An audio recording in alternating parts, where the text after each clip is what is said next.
Stuart, welcome to the Profit Podcast. How are you doing, mate? I'm very well today, Matt. Thank you so much to yourself and Paul for having me. No, it's our pleasure, mate. We were just saying, weren't we? It's been something we've wanted to line up for a while, so we're very glad to have you on. And for any fitness professional that's been living under a rock for the last few years, tell us a little bit about Lift the Bar and your involvement and what you guys do, because me and Paul know that you do some fantastic work in our industry. Yeah, so we've been around for a good while now. I'm not exact on the dates, but I think it is about 8 or 9 years. And I started off as a member right back at the start and then kind of gradually just evolved into this role that I'm now in. But our main thing is we just help support, educate, and mentor personal trainers really at any stage of their journey. But the majority of the members that join us tend to be in that newer stage, probably like yourselves. It's a struggling, challenging time. So we try and narrow that gap or bridge that gap between what the course taught you and what you actually experience in reality as a personal trainer. So we do that through a bunch of multimedia experiences, but the main ones are downloads, short courses, and webinars. And then our community group is just an incredible place that I find a lot of joy going into every single day, and I know a lot of our members take a lot from. And what's your specific role within that now then, Stuart? Because I know that you're active on like the social media side and stuff like that as well, and bringing education to the front of that. So what do you generally find yourself doing in Lift the Bar these days? It's a good question. It's like any small company, you wear a lot of different hats. Thankfully now I'm more in the marketing and general support part of Lift the Bar, but I also I run our podcast, and as you said, I create a lot of our Instagram content. But the majority of the work I now do would go underneath a marketing type bracket.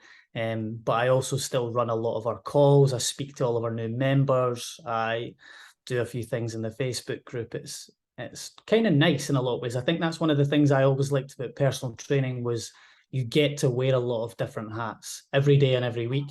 And I still like that about the job that I do. And I still do a bit of personal training myself because I really, really enjoy it. And I find that it helps me do my job better for Lift the Bar.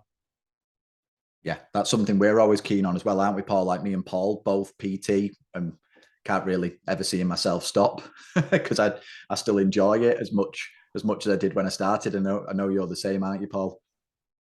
Yeah, it's just such an important part of being a PT. I think having boots on the ground and that experience, and like you said, we still both love it. And that's the same for all the other guys in Lift the Bar as well, isn't it? Do you guys have a gym as well, I believe? Yeah, so Chris, the man that runs Lift the Bar, he still coaches, I don't know, 10 to 15 hours a week, one-to-one and some group clients. He also runs Curious Gym, and then most of our other members of staff are still involved in coaching in some form, whether that is on the gym floor or online, because I think it's just useful, like I still find at a client session yesterday, and I still find I walk away from that being like, all right, that's like a challenge that I had with that client with regards to coaching them through a movement or something to do with behavior change really crosses over into the stuff that I talk about on our Instagram. And I think there was a time, about 18 months, I think, where I stopped completely. And I really found that I missed it. And I just didn't feel as sharp when I was talking to other trainers because I wasn't in the trenches, I suppose. I can't really apply that to it because it's not fair to say that it's a very different stage of my career, but I'm sure you know what I'm getting at. It's good to still be involved in the doing of one-to-one PT. Yeah. And clients can still surprise you with the odd challenge that you didn't see coming. And it's like you said, it's great then to be able to pass that on to other trainers and help and support them with those things coming up. 100%. 100%. So in terms of, because I imagine that over time a lot has stayed the same, but maybe some things have changed with Lift the Bar as well. But what do you see as the purpose of Lift the Bar now, Stuart? I know that there's a lot of support in there, a lot of education. What is its reason for being? What was the industry missing before Lift the Bar arrived, do you think? I mean, when did you two start? How long have you been doing? I'm 11 going on 12 years. Paul, we don't talk about how long Paul's been in the industry. It's a I've touchy been subject. a long time. I think ProFit as a whole was about 15 years ago we started, so maybe a little bit before Lift the Bar. And a lot of the challenge, well, the three main challenges were there was no career progression for PTs, there was no support in terms of community, and they weren't paid what they deserved. Those were three big challenges that we saw, and we thought we can fix this. And so yeah, we were interested in what was Lift the Bar's kind of initial entry into helping PTs. What did you see as the big problems? Yeah, so I mean, Chris was the one that obviously launched Lift the Bar, and from what I know with his story, he had got himself to the point where he was fully booked. And whenever you get to that stage, I think as a trainer, other trainers start to ask you, like, how did you do that? How did you get clients? How did you sell them into this? What do you talk to them about? How do you deal with all these problems? And I think for some trainers, you're like, this is actually really fun to educate, mentor, and support other trainers and talk to them about the things that I did. So I think that was one of the reasons, because Chris realized that he enjoyed that. He had good things to share. The things he was sharing with the trainers he was helping were actually getting them results. So he thought, well, actually, I can help other trainers with this stuff. And then the other reason I think was probably partly selfish, in that he wanted to learn without having to travel down to London every weekend, or having to travel across to the US and spend like thousands of pounds on a flight, and actually just bring some really good industry names onto webinars, for example, which at the time, the first ever webinar that I joined was the first Lift the Bar webinar. I'd never known a webinar was a thing at that point. So online education was new. Like, I mean, you guys must have been one of the first in the fitness industry to be providing any kind of online. Was it online support, or was it in person at that time? A lot of ours was in person, yeah. And I was laughing there when you were saying traveling all over the world, because that's what we did as well. Thousands every time we did a course. And honestly, PTs today, going to sound like old here, but it's so much more accessible. You did have to go to another country, get a flight and get a hotel, and you had to go and do it. And I think there's some value in that. I do still think there's genuine value in that. But yeah, a lot of our stuff was in person. I think Lift the Bar was one of the first I saw that was really delivering high quality webinars. So yeah, that was interesting when that first came out. Yeah, it was. And the concept of just like having something that was, I mean, absolutely with what you said there, Paul, around like, I still see a lot of value in in-person education. And I think if you're new to the industry, something that I would say, get yourself onto when you have the time for it, right? When you have the availability to do it. But it's really worth getting in person and meeting other trainers and actually seeing things in person. It's different to I am a big fan of online education. I love podcasts, all that type of stuff. But there's something very different about actually being in the room. And even more so, like, some of my best friends have come from in-person education events. Like, I don't know if that was how your two story came about, but that's quite common for a lot of people. Like, the reason I think I got a job helping Chris at Lift the Bar was because I showed up relentlessly and annoyingly to all these in-person events that he was running. Because I just wanted to soak it all in. But there is something, like, if you're sitting in a room with somebody talking about how to create a program, or how to market better, or how to communicate with your clients, like, that stuff for me is stronger when you're in person than it is online. Because when you're online, if you're watching a webinar, you can jump off and go on Instagram at any point, but it's not as easy to do that when you're sitting in person. And there's just something about that educational experience that I think, now that we're moving away from obviously the lockdown times and stuff, getting back into that is something that we've tried to do at LTB. And we're trying to have at least one event every 6 to 8 weeks, if we can, in person, just to bring the people that we have in LTB together. Yeah, we've done loads of that over the years, haven't we, Paul, where we've sort of met other trainers that have ended up joining the team and things like that, or you just build your own network of connections, don't you, within the industry, and you never know where those things turn out over the years. You sometimes launch businesses together. Like, I've come off the back of a seminar, and I remember running an online group training thing with somebody that I met that was just like, we got on really well. We clicked about the seminar content, and we were like, I think we jumped on Skype a day or two after, and we were like, let's launch an online thing together.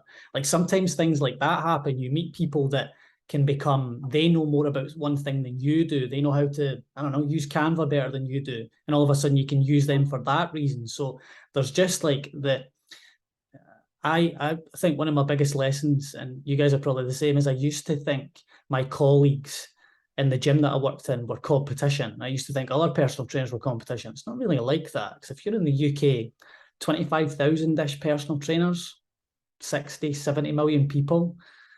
Like, I know not everybody in the UK needs a personal trainer, but there's a reasonable proportion. There's plenty of trainer clients out there for all of us. So the people that you sometimes, I think we can look at other trainers and be like, you are my competition. I think that's a frame that I've changed for the better, I think, because the more we can work together as an industry, bounce off each other, learn from each other, I think we've got a stronger, better industry. Yeah, definitely, 100%. I think if we lift the profile of personal trainers as a whole, then it's more accessible for those 6-7 million people. They'll want to participate in it more because it's happy, friendly place for people to come where they can really improve their fitness.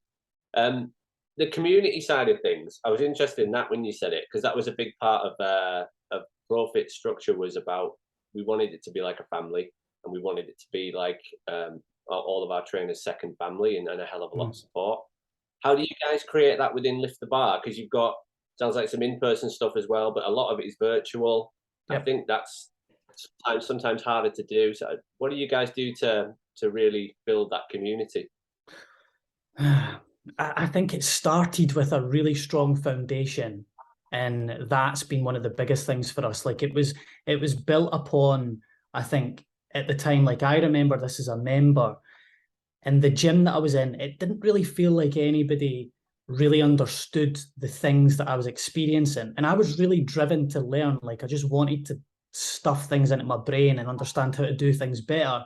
And the trainers that I was inside of, although I loved them at the time and they were all great at their jobs, I didn't feel like they were as insatiable as I was for just wanting to get better and improve. And when I joined LTB, it was like everybody felt like they were underneath this mission, this like, I want to become a better personal trainer myself, but I also want the industry to be a better place for everybody to come into. So I think having like a unified message and mission was really helpful for us.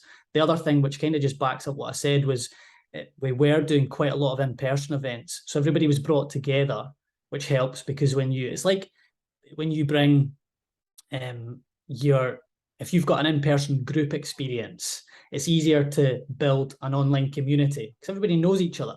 It's easier to make jokes and be friendly and have like inside things going on when there's an in-person element to it. So I think that was really, really strong. And then the last thing I'll probably just throw in is, it's always something we've heard from our members, is it's just a safe space. You know, like, they can ask a question and not feel like they're going to be judged.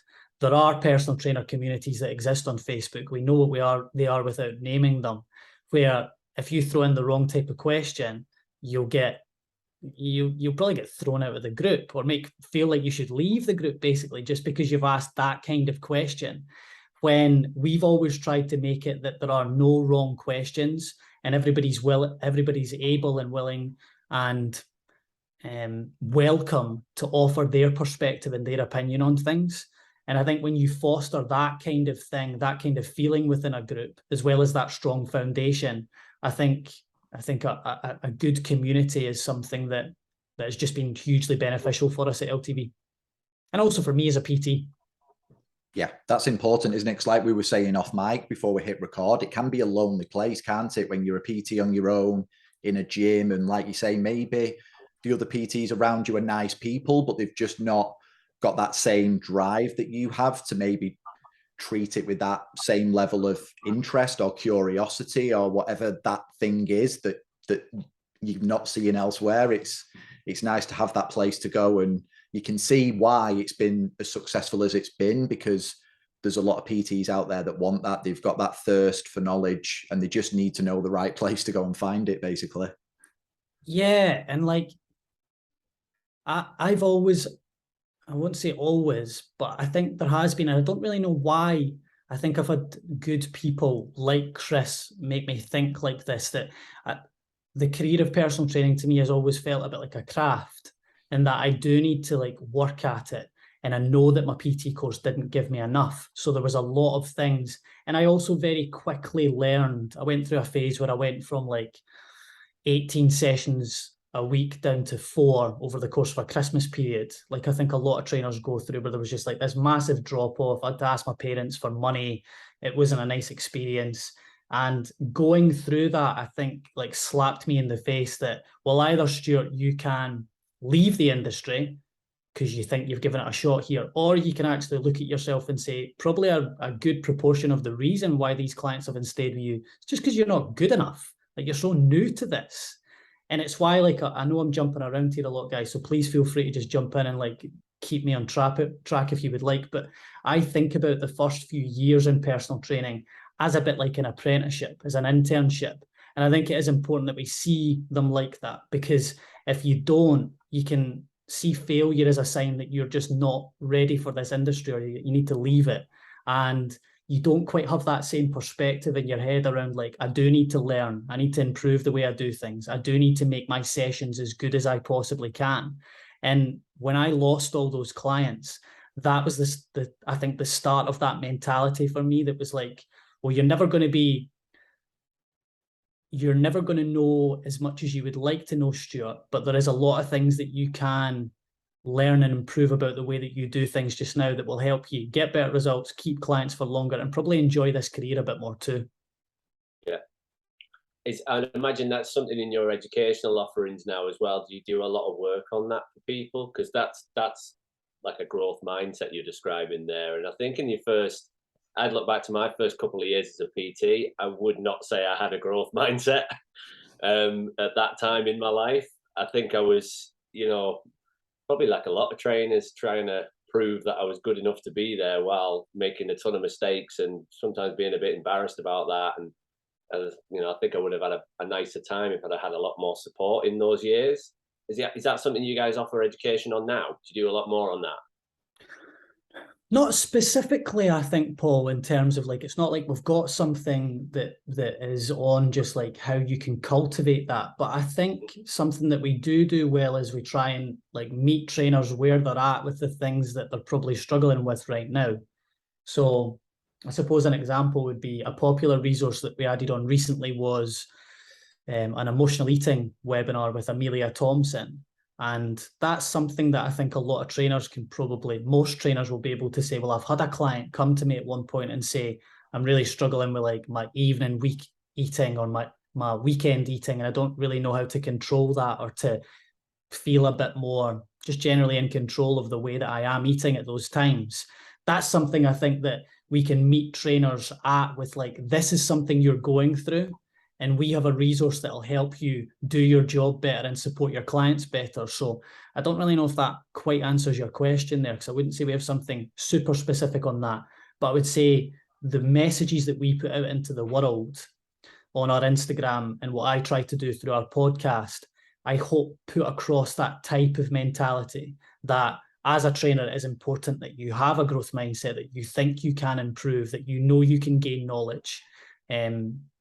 Yeah, I think that answers the question in itself, is that the messages that you guys put out on social media or just in general are very growth mindset, very positive in that way. And then the resources are there for the trainers to meet them where they're at, meet them at their level, to make them feel more confident in what they're doing. I think that's really cool. Yeah, that's it, I think.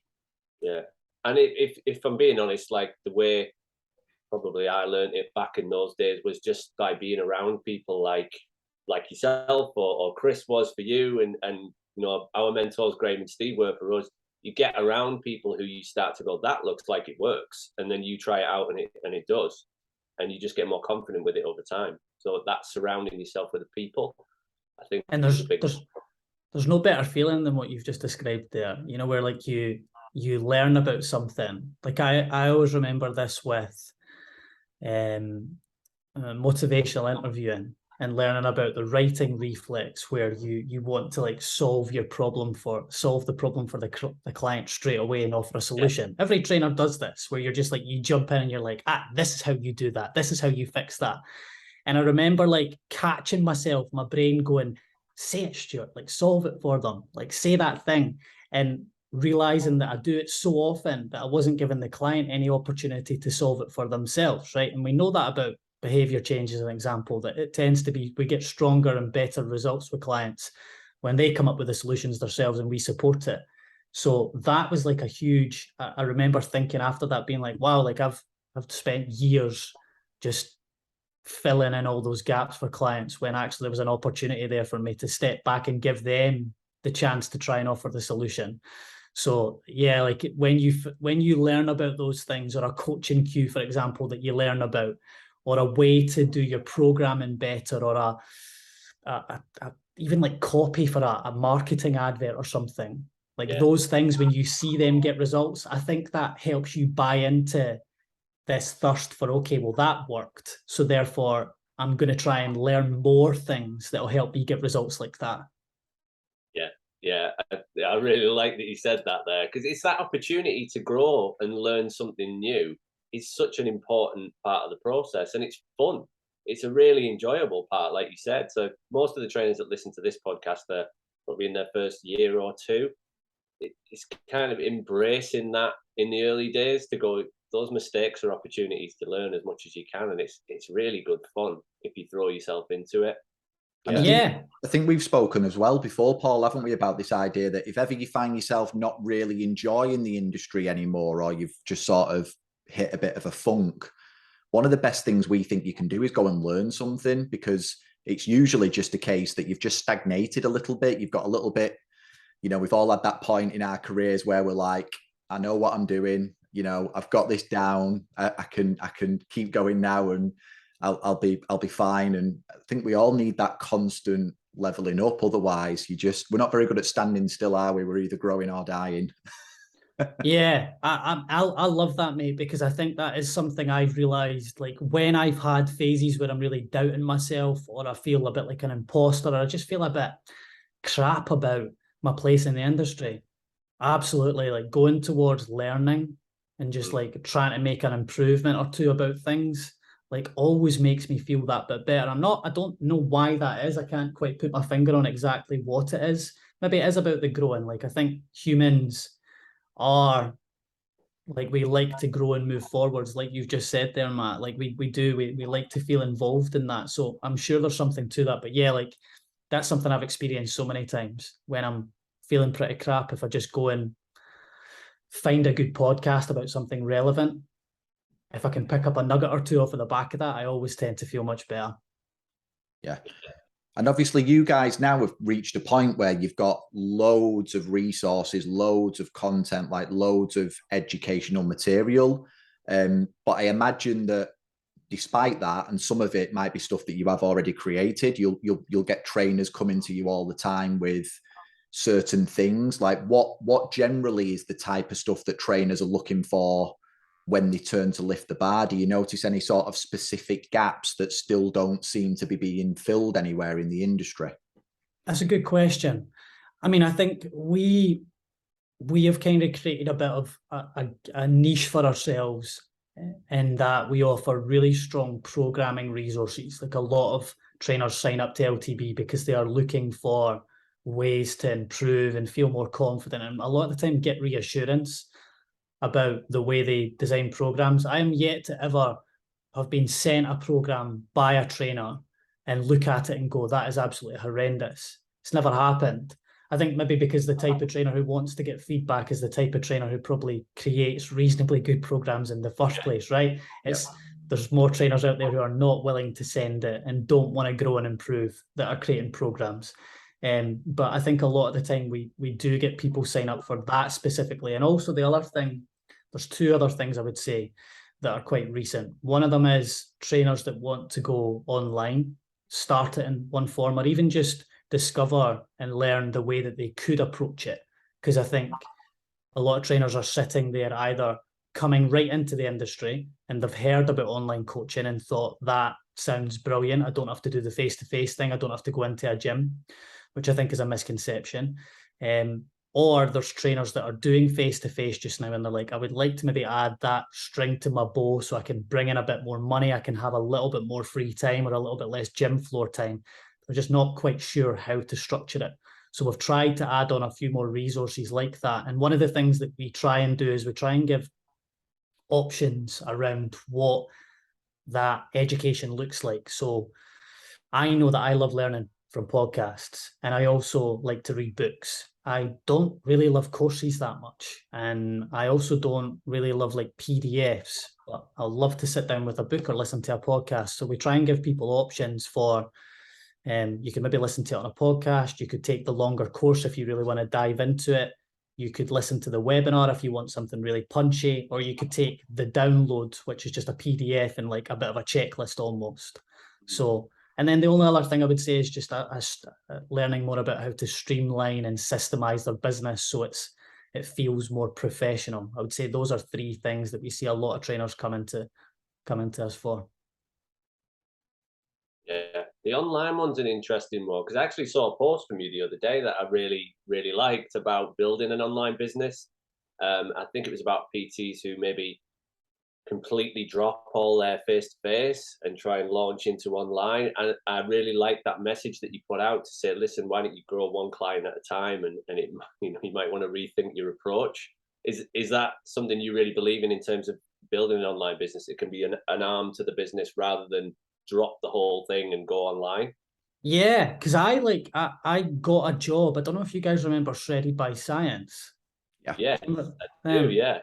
So I got a job as an online coach for them 7 or 8 years ago, I would say, when they were really, that was their main string to their bow. And obviously now they're the Personal Trainer Collective. And when I got that job, I was fully like, my thought process was, I'm going to be an online coach. This is it. I'm going to stop my face-to-face stuff and I'm going to coach people online now. I'm working from a laptop. That's the way I'm going to do things. Mm. And I got like 3 clients within the first month.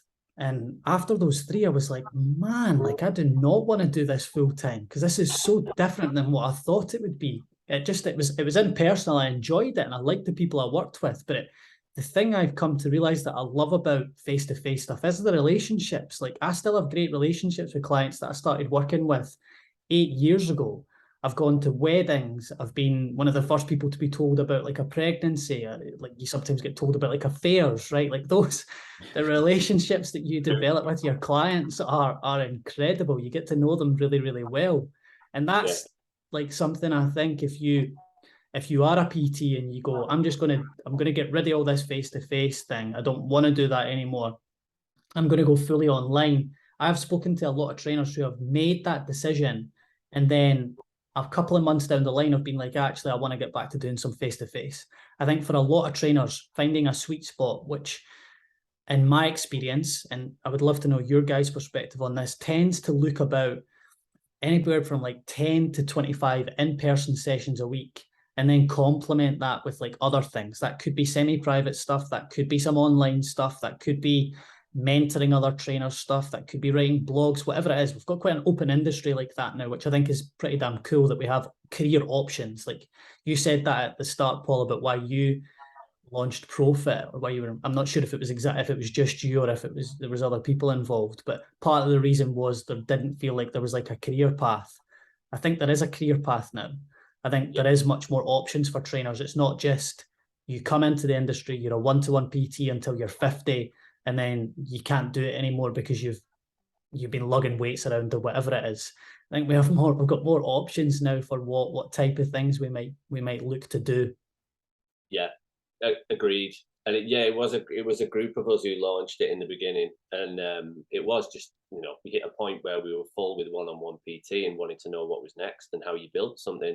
And I totally agree with what you said about that balance of, it tends to be sort of 10 to 25 one-to-one PT sessions, and then we're seeing a lot more semi-private as well. Would you say, Matt? A lot more training in 2s, 3s, 4s. Yep. And that's a project we're on with now as well. But I think there's that, and then the online does tend to be a really good part to a PT's business, something that can really add value to a client's lives and themselves. But I've rarely seen someone do it full time, if I'm being honest. Rarely seen someone do it really well full time that is loving it as well. I've not come across many of those people, and maybe that's a bit of a misconception from the PTs going into online is that that's going to be it. They're going to be online for life. Yeah, I'm not convinced of that 100%, if I'm being honest. I do know a few. I do know a few, mate, that do it full time. Like guys that have come off the back of John Goodman's online trainer academy, or off the back of Suk Sidhu's online fitness business. So there are. I even know a few myself that have gone from in person to online, and they've been that like, I would say, an outlier that's gone like, actually this really is for me.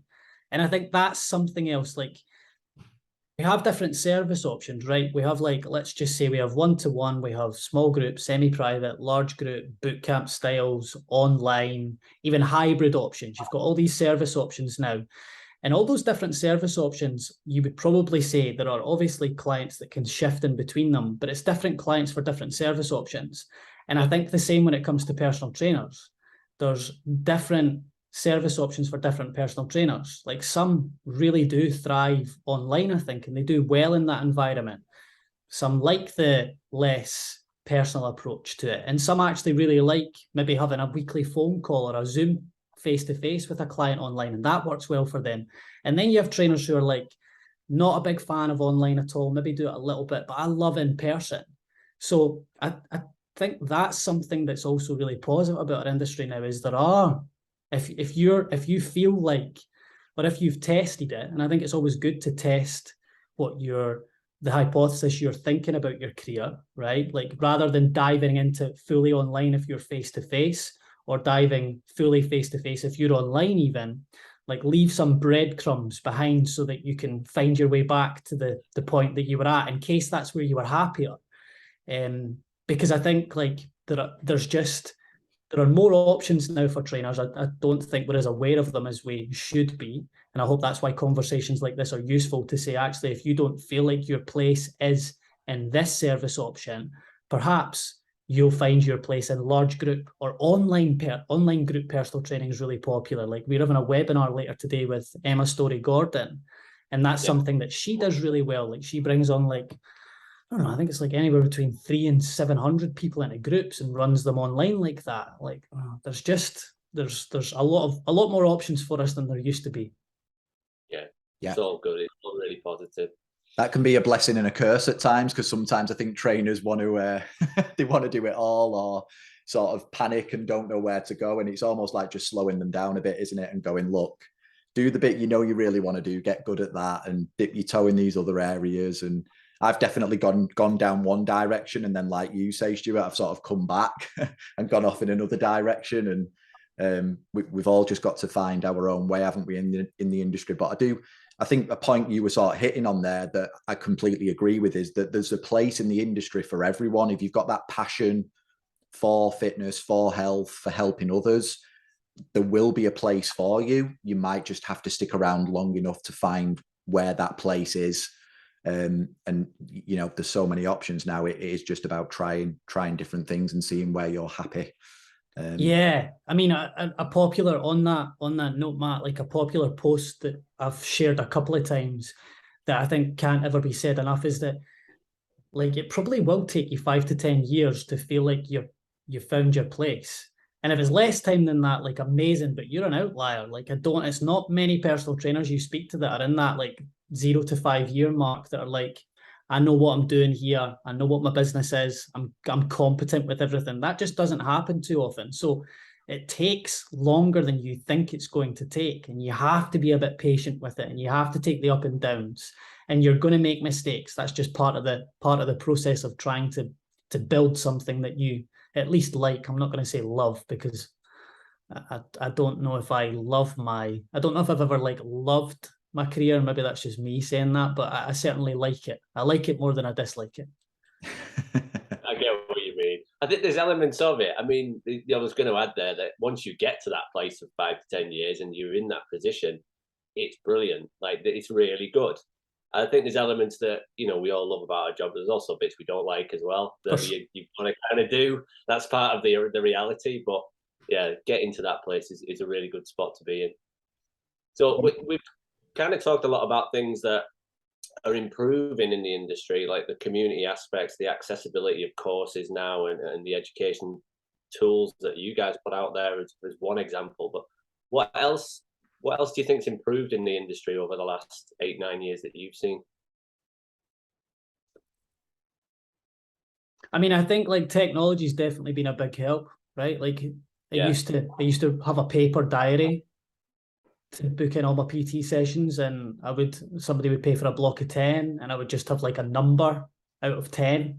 And if you lost the diary, the client's either being charged early or getting a bunch of free sessions. So I think that's definitely an improvement now that you can use like Go Team Up or something to just track all that stuff for you. We have online payment softwares.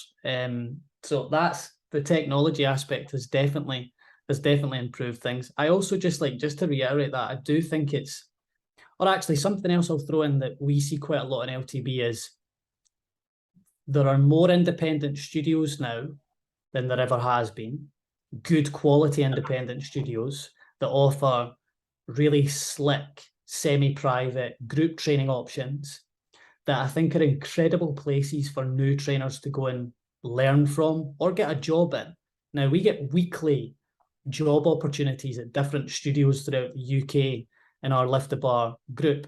And there was, especially my first couple of years, I spoke to the guy that ran the studio I was in, and there was talk of me becoming employed. And I was, in my first couple of years, I was always like, yes, like pay me, like if you can give me 20 grand, 22 grand, rather than what I'm doing with this up and down PT thing just now, like I'll bite your hand off for that. And I think like a misconception or a challenge with our industry is most PTs come into it and are self-employed when they would suit an employed position better.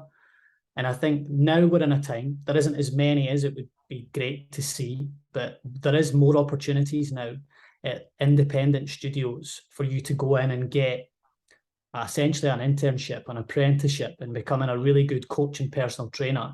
And if you do that for 2 to 5 years, you become an amazing coach, you know how to create great programs, you know how to communicate with people, and then you decide to go do it yourself. I think you've laid like a really strong foundation there, because doing it the other way around, where you try and learn how to build a business and market it and sell it and stuff before you're actually even good at being a personal trainer and taking people through sessions, is the way that you end up just like losing clients and not having like a good relationship with your business, I think. So there was a few things in there, but that's certainly something I think is an improvement about the industry.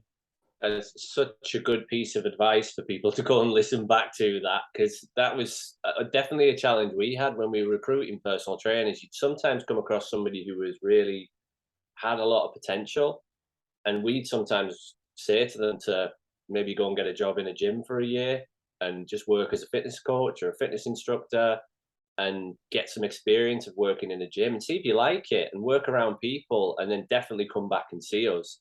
But those opportunities weren't necessarily that attractive because some of them might have been £10,000 a year, and you had to clean treadmills and you had to do bits and pieces like that a lot of people didn't want to do. So I think that I hadn't thought of that, but these semi-private studios now are great places to go and be employed as a coach, as a trainer, and learn and have the secure job for 2 or 3 years and get an apprenticeship. I think it's brilliant. And they exist. Oh, like yeah, a lot more. Yeah. The amount of times, like I got my job in the independent facility that I worked in, which was mainly like 12 people group classes. They now offer semi-private. It's called Good Health and Fitness in Dundee. If you're ever in the area or you're based up in Scotland, go say hi to Stephen. He's a top guy and a great personal trainer and runs a really good facility. Where was I going with that? Oh, I know where I was going. So the way that I got that job in there was that I shadowed one of the trainers in there for like 6, maybe 9 months. And I got to know that trainer and all the other trainers really well because of that. It's completely obviously you don't get paid for anything like that. But I think that is underrated, right? If there's a facility in your local area that you're like, man, I would love to work in that place. Like that looks exactly like the type of place that I heard on that podcast, or that would just be good for me just now. Nice equipment, good people, nice setup. Like they offer professional development. They're passionate about the industry. It's not like some of these other gyms that are out there.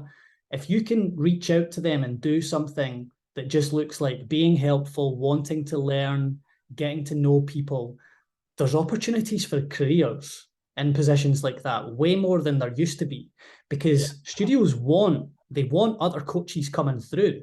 They want other people coming into their facilities that really care about the people that they're working with. So if that sounds like you, and there's a facility in your local area, reach out to them and see if there's any shadowing opportunities, because I guarantee that there's a job available there within the next 6 or 12 months, because that's just how it works with facilities. They turn over staff. So yeah, it's a really good piece of advice. And there's a couple of our ex-colleagues are just opening gyms like that right as we speak, or one's open, one's about to open, and they're employing their coaches, and they'll want to bring through good, hungry people who want to learn. And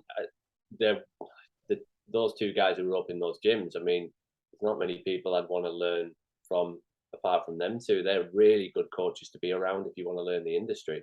So yeah, I agree with that. I think that's great.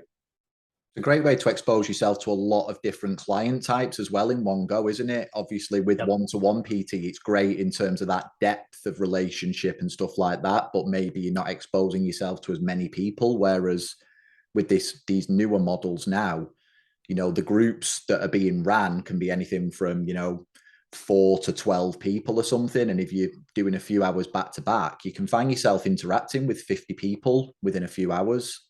And that, seeing so much in terms of different types of movement and ability and inability and struggles, you know, you can learn so much so quickly. And those learning styles and those the ways you have to, like, you don't even realize this, I think, when you're in group sessions, but you are always like, you're continually getting better at just like interacting with people. And you'll do this without even knowing it if you run good group classes, but you'll change your tone and you'll have humor with one person that you wouldn't have with another. And you'll have to demo an exercise visually to one client and another way to another client, and all that stuff. Like, I've spoken to quite a few trainers who started in a facility like I've just talked about and just ran semi-private and group sessions, then tried their hand at one-to-one and were just like, whoa, this is boring to me, because I'm usually so stimulated by all these different people. And it's easier to step into one-to-one, I would say, if you've got that group experience or that semi-private small group experience, to jump into one-to-one. But yeah, I think, like, if there is an option for you as a trainer to get that kind of experience straight off the bat, off your qualification and in your first, even if you're 1 or 2 years into it and you're in a commercial gym, you've got a reasonable client base just now, I don't think there's anything wrong with starting to think, like, maybe I could go over to this facility, spend 1 or 2 hours a week just learning off of them, seeing how they do things, take it back to your own gym. Like, again, something else I'm seeing that's, I think, a good step for a lot of commercial gym trainers now is that they are starting to dabble into semi-private and small group in big facilities. I don't think that, I can't ever remember seeing that 5-10 years ago, where there's, I know plenty of trainers in Lift the Bar now who run 4 and 6s in commercial facilities. Obviously there's challenges with it, you have to check your boss and everything, but it's way more, I would say, in the time that we're in, with like recession, inflation, off the back of COVID, people are coming back into gyms. If we can find ways to make it more affordable and more social for them, I only see that as a good thing. Yeah. And going in a slightly different direction here, Stuart, because it's something we've touched on throughout today's conversation in terms of, like, it's part of what you do within Lift the Bar. We talked about like marketing and promotion and social media. Paul's mentioned a few of your posts that we've seen and stuff like that. I know that it's a topic trainers are always interested in. So as someone that, because I think there's a lot of people out there that talk about social media that don't do it. Yeah. So as someone that actually does it, and from our perspective does a really good job of it, what would you like to say to trainers out there that maybe want to make better use of social media? Like, is the stuff that you teach your guys to do on there, or is the stuff that you've just noticed yourself recently, like me and Paul mentioned, we've noticed can get a bit frustrating sometimes with reach and engagement and stuff like that? And, you know, just, I'm sort of going to set you off in that direction and just see where you want to take it. Like, what, if anything, can you share with our audience on the social media side now that you're involved with that quite heavily? That's such a big topic, isn't it? That's how me and Paul would describe it. I mean, I think what I'll firstly start and say is just like, if you're an in-person personal trainer and you are not taking advantage of the fact you have a local area with all these different communities of people in it and all these ways to network and all these local businesses that you can become friends with and all these even doors that you can chat, right? If you're not taking advantage of that stuff and you're spending all of your marketing time on social media, cut it in half and start doing more offline stuff. If you're in person, even if you're online, actually, I would still say like have a percentage of your time that's spent offline. It's not as comfortable, it's scarier, it's probably more hard, it probably takes a little bit more time, but it is way worth it in terms of the relationships you build and your confidence in your ability to sell the thing that you're selling to people, because you have to be able to talk about it in a way that brings people into you. So I would definitely say, like, if all your eggs are in the social media basket, take a few of them out and put them elsewhere, because something you guys hinted at there is you cannot control what they do. Like, they just made a change this week, and I don't even understand what they've done with like the news feed, but mine's is like annoying where you swipe on it and you just get this whole screen thing. I don't even fully understand what that is yet. And I know that posts that we used to be able to put up, specifically carousel ones, are now like cut in half in terms of the reach they used to get, and they're pushing the heck out of reels. So you cannot control what they do. And like something else I always think about is I stuck out a social media post and boosted it. I stuck like 50 quid on it and I sold out a semi-private group class off the back of it. I got like 40 leads. That's unheard of now. You just don't get that. The ad costs have just skyrocketed, which is the way it works on any ad platform. They become more expensive as more people start using it and people start paying for attention. So there's a few things in there that I know are not directly social media related. With that said, if you're a personal trainer, I do think it is important that you have an online presence, because at the end of the day, that is where a lot of people are going to find you. I just spoke to a trainer yesterday who is in person inside of a commercial gym and has got 75% of his clients off the back of social media stuff. He's just been doing local-based things. He's got some good relationships with local businesses. He's been targeting it very specifically to the local area that he's in. He's been doing things about ways that you can stay active in X area, and he's been directing his content like that. I think that's a smart idea to do that I don't think enough trainers do, especially if you have an in-person business. Like, why not talk about, I was in Dundee, for example, why not have more videos or posts about parks in Dundee, ways that you can stay active, local businesses that are trying to keep kids active, trying to keep adults active.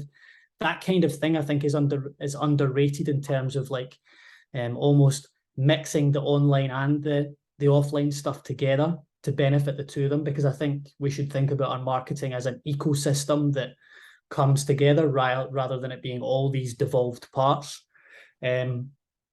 So that's a little bit on content, and then I suppose where else would I like to add in? Like, what else have I learned? I think something else I'll just throw in, and I'll let you guys jump in after this and see if there's any other questions that you wanna delve into. But I really think you don't have to reinvent the wheel with your content that you put out. I think one of the nice things about a platform like Instagram just now is that although they are pushing video, I think you can use, if you find a piece of content that does really well in one form, take some of the biggest messages from that, the ones that have resonated most with people, even if it's just one message, and do it in a different form. So if you've put out a tweet style post, which is quite popular now, turn that into a video. If you've put out a video and that's really resonated with somebody and it was 5 points about dieting or ways to start a training program, whatever it is like that, turn that into something else. Oh, and then the last, do I even want to say that? There's so yeah, he's got to say it now, hasn't he? Even if we have to edit it out. Yeah. This is two things, I suppose. Don't write to your colleagues and your peers. Like, don't write to try and impress them or create to try and impress them. Don't even think about what your colleagues and your peers are going to think about your content, because it's not for them. Unless you're targeting them, you're a company like Steve Hall's Revive Stronger that helps personal trainers typically get in better shape. Unless that's your business, write to one of your clients. When I started off and I was putting stuff on social media, I used to write to my mum because my mum was my client at the time. and she worked with me for a good period of time, and her friends were the people that I was trying to target. So every social media post I did for the first like 6 months, I sent to her and I was like, does this make sense to you? Like, can you understand this?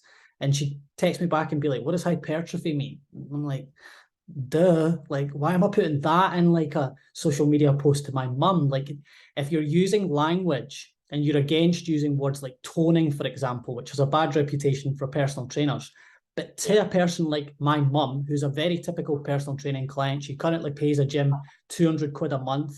She is exactly the type of person that most personal trainers and gyms should be talking to. And yet a lot of the PTs that I follow, their content looks like it's targeted towards us, impressing us, the words they use. So yeah, there was a lot of stuff in there. All good stuff, though. All good stuff. I think one thing everyone can learn from people like yourself, Stuart, is that it's clear to me that consistency is a big part of it as well. Like, regardless of how good the content is, you're prolific in putting stuff out there, and I think that's what it takes as well, just to get good at doing it. You've just got to sort of practice doing it, haven't you, and see what works. Find your own voice, find your own style. But sure, yeah, it's always changing. Yeah, the showing up piece is not like, I'm not going to say it's half the battle, because I do think the quantity versus quality conversation is one that is not as black and white as saying you have to be quality focused or you have to be quantity focused. I think showing up anywhere from like 1 to 5 times a week, depending on what your business model is and the time that you have available for social media and for that side of your marketing. But I think you're absolutely right in terms of like, the more you show up, Matt, and the more you take a little bit of time to maybe step back and actually, like, I often tell trainers that I talk to about social media, I'm like, scan through your Instagram wall and think to yourself, if I came across this person and they weren't me, would I buy this thing? Do I understand what it is that they're actually selling? Does the bio even tell me anything? Or does it just say like personal trainer out of X place? Like, that doesn't really give me anything. So step back from it and look at it as a consumer would, as a potential follower would of your page, and actually think, is there ways that you can make it better? Because I've learned a ton of stuff from just following other people and seeing, like, if I see a post, even this morning, there was a post that I read all the way through, and rather than just going straight off that post and going into something else, there's like something in my brain now that says to me, what did you even like about that, Stuart? Like, what caught you there? What pulled you in? And can you do that in your next post? Or what made you skip off that? Why did you start it? The headline was strong. The image was nice at the start, but then you stopped. Like, why did that happen? Because if you can learn what you consume, there's a good chance that you'll have a better understanding of how to help other people consume what you create. So definitely, taking back to your point, like, the consistency piece is always important. But I think another piece that a lot of trainers can take is just looking at what they consume and what they resonate with, and trying to add that into the way that they do their stuff. Really excellent point. That we had another guest on recently, a chap called Alex Elliott, who has a very good YouTube channel following, and he said exactly the same. He said 40% of his time is spent researching, and he just looks at content that's out there, that what's trend, what's going to work, and then a good rest of the chunk was editing and things like that. But I was surprised by how much time he researches. There's a lot of learning himself around the platform. And that framing of like just that word of like, I research, is important, because it's different than like that the way Alex said that is different than saying like, I consume. You know, like, it's one thing just scrolling mindlessly, but it's another thing actually looking and saying, well, what caught me there? Like, why is, with Alex's perspective, maybe it was the YouTube title, or maybe it was the way the background was laid up, or maybe it was the way that they flicked between the different video type stuff. Like, all of that type of thing is going to be helpful for you taking your content from wherever it is just now. It doesn't matter where it is. Like, if you have a smaller audience, that's a good thing, because you can test things widely. But if you can look at what's working across the board on social media and take some of that stuff into your own content, you're probably going to find that you do a bit better. But again, just to echo that message that I said, because I do think it's important, is just always think of who your piece of content is talking to, because if it's not talking to somebody, it's probably talking to absolutely nobody, you know, like, and that's just a waste. There's no point in spending your time on that if it doesn't have some kind of purpose or person or message behind it that it's speaking to. Yeah, Yeah. I think a great place to go next, Stuart, as we start to tie things up, because we've covered a lot of ground already, is just to go right back to Lift the Bar and ask the question, what's next for what you guys are doing? Have you got any sort of other bits and pieces coming up? What are the types of things that you're looking at focusing on? Like where's next for you guys? Yeah, we have never been the type of company that have 5-year plans. Let's just say that we're very much like, let's just see what our audience and members need. We try and keep like 6-month plans as we can. And honestly, we don't have anything. We're not doing anything different, because what we do just now is working, in the sense of we are continuously growing at a slow pace. We are getting good feedback from our members, and we're creating good stuff. So I can't actually give you too much, in the sense of like, we don't have anything major coming. We are pushing in-person events more than we have been over the last few years, and that's something we're going to continue to do more of. We've got a couple coming up in Scotland, and we try and take advantage of the trainers that we have that have gone from PT to facility owner, and go to their facilities and learn about their stories and see their gyms, because I think that's helpful for trainers to see what could be if they decide to have a gym, as well as the lessons, the failures that the facility owners have had. So that's something that we're pushing more of. And then we're always just trying to utilize I'm a big fan of a webinar. As I said, we've got one later on today. We're forever doing them. But apart from that, we're just continuing to try and hopefully serve that mission of make the industry a better place and help personal trainers be better people. Well, you're definitely doing a great job of that, everybody at Lift the Bar, and long may it continue. Keep doing what you're doing. Thank you very much, guys. Do you live in the US now? Do you live in the US now, Scott? Yes, I do, mate. I do. Is there anything happening over there? Because sometimes the US is a little bit in front of the fitness industry trends. Is there anything happening in the US that's interesting at the minute?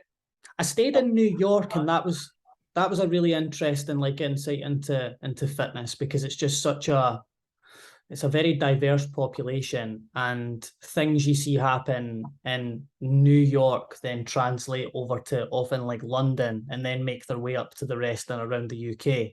Yeah. Was there anything that I saw that was like, wow, that's like incredible? No. Was it a lot of just gimmicks of the same type of thing? Yes. Like it doesn't matter what. I did a history of personal training podcast, and like there was nonsense and gimmicks and bullshit. I hope I'm okay to swear. I should have asked that before I said that. Oh, you're fine.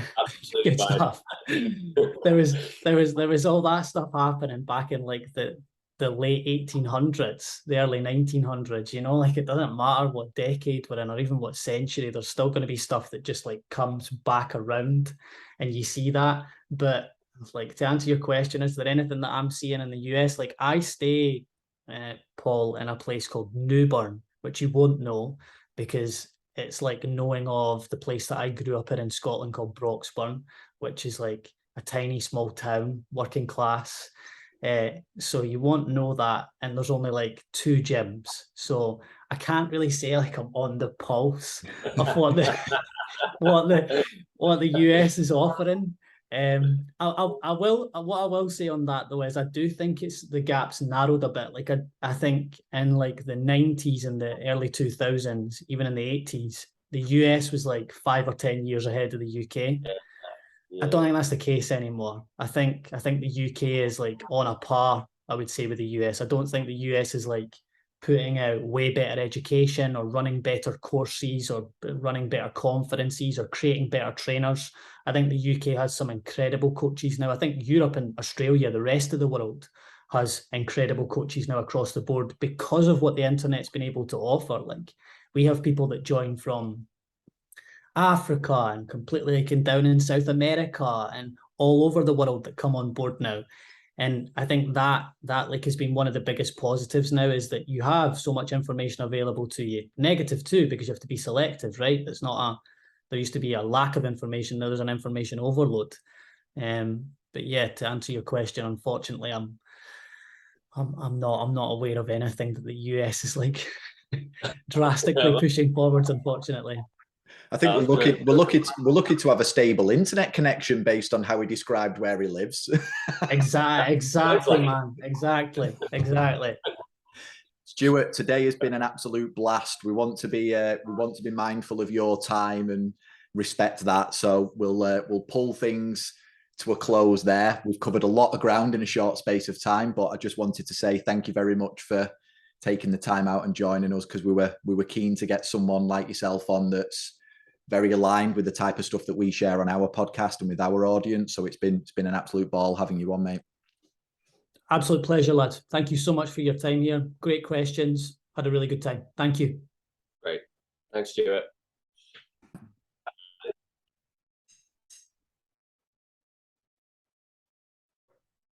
Hello and welcome along to the ProFit podcast once again. I'm here with my co-host, Matt.